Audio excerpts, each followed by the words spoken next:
Good morning, second grade Brighter Choice Scholars. Today is Tuesday, April 14th. This week, I have a summary challenge for you.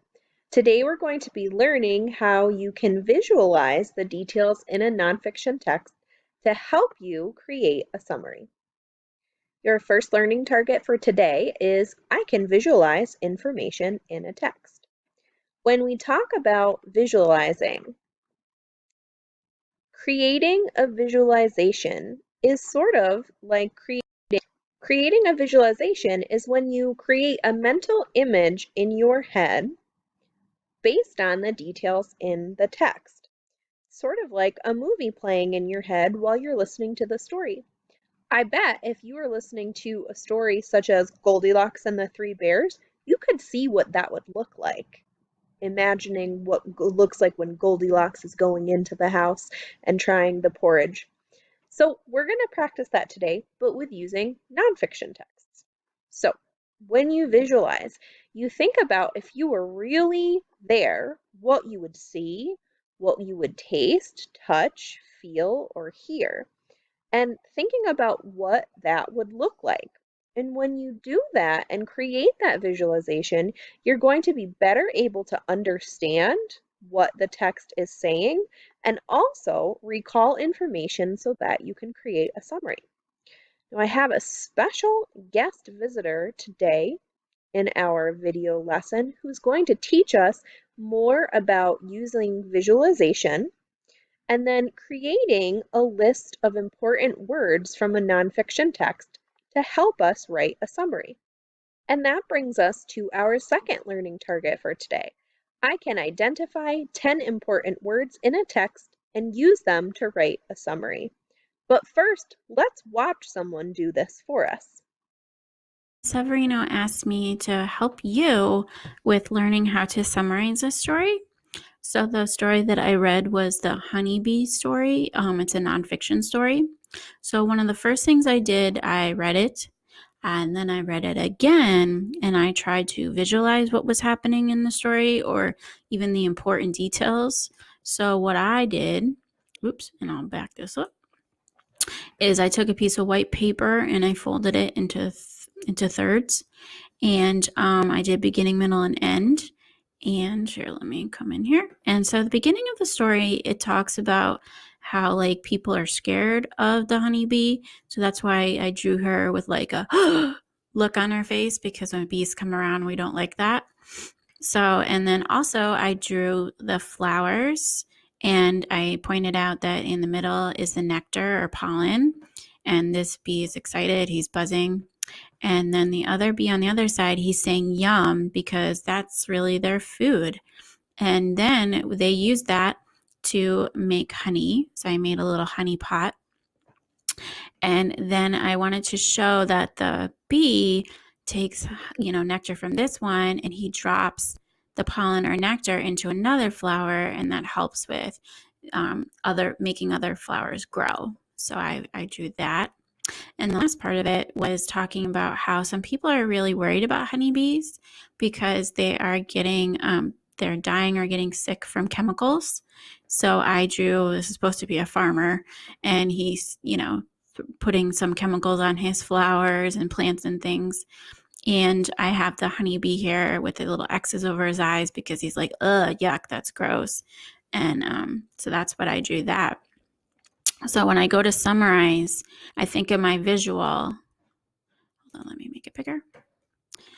And the first thing I do, goodness gracious. The first thing I do is that I make a list of 10, and I write all the words that I think that are important. So I wrote scared, honeybee, important, flower, nectar, pollen, honey, seeds, hurt, and chemicals. So then I take those words and I try to use them in the sentences of my summary. So one thing, as you can see with what I did with my computer, is I just highlighted the words that I used. Now, if you have just pencil and paper, you can always just underline the words that you use.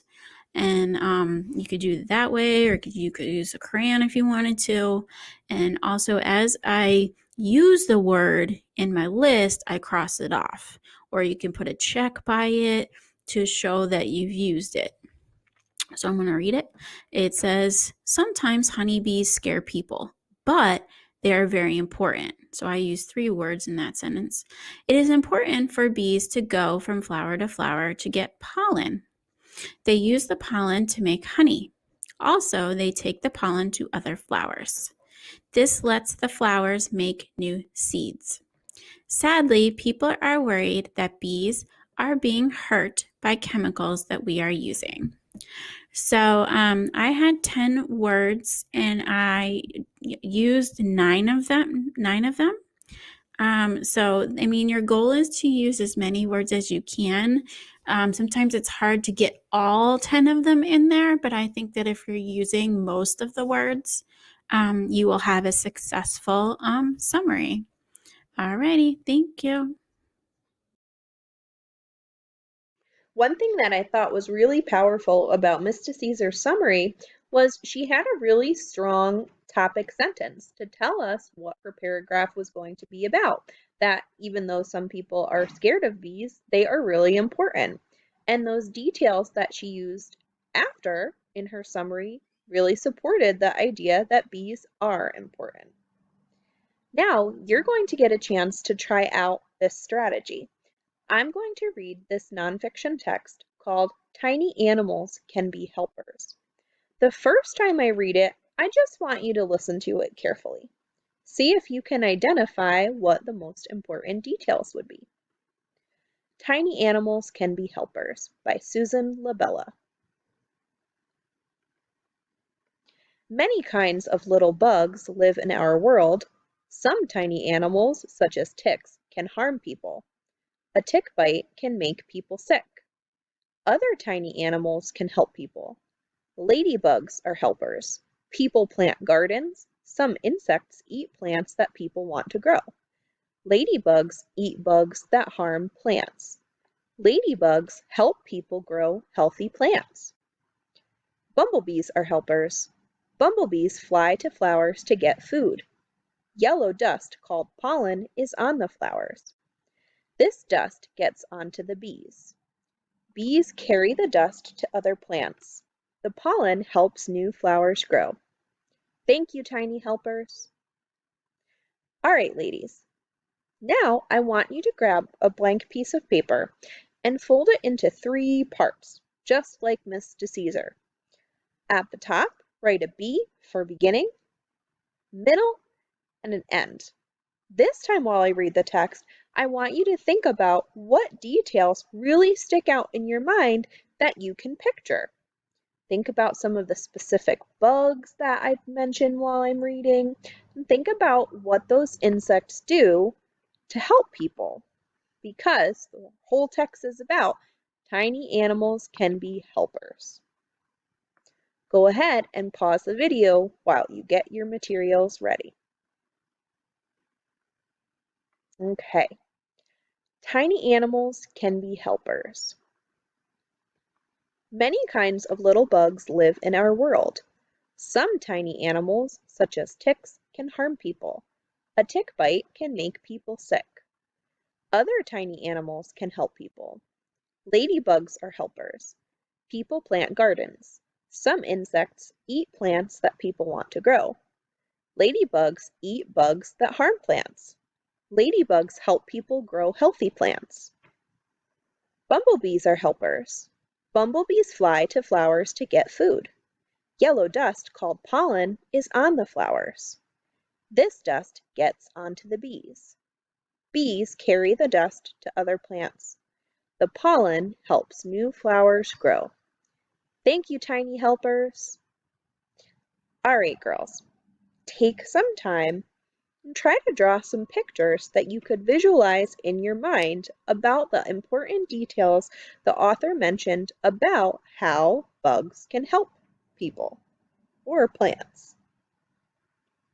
Then we're going to take that picture take those pictures to help us generate a list of 10 important words from the text. Grab a piece of paper and number it from 1 to 10. Now, looking at the images that you made from the story, think about 10 of the most important words that you heard in the text. After you come up with your list of 10 words, use those words in your summary about the text.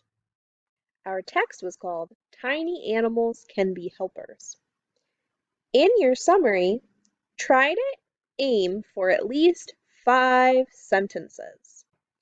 Your first sentence should be your topic sentence to explain what your paragraph is going to be about. What do you think was the main idea of this text? In the middle, you should have at least 3 sentences with important details that support your main idea. And your fifth sentence, you can use a closing statement to restate what your topic was going to be about. So look back to your topic sentence. How can you restate that using different words? All right, ladies, thanks for reading with me today. I'll be back tomorrow with another article about animals and how they can help plants.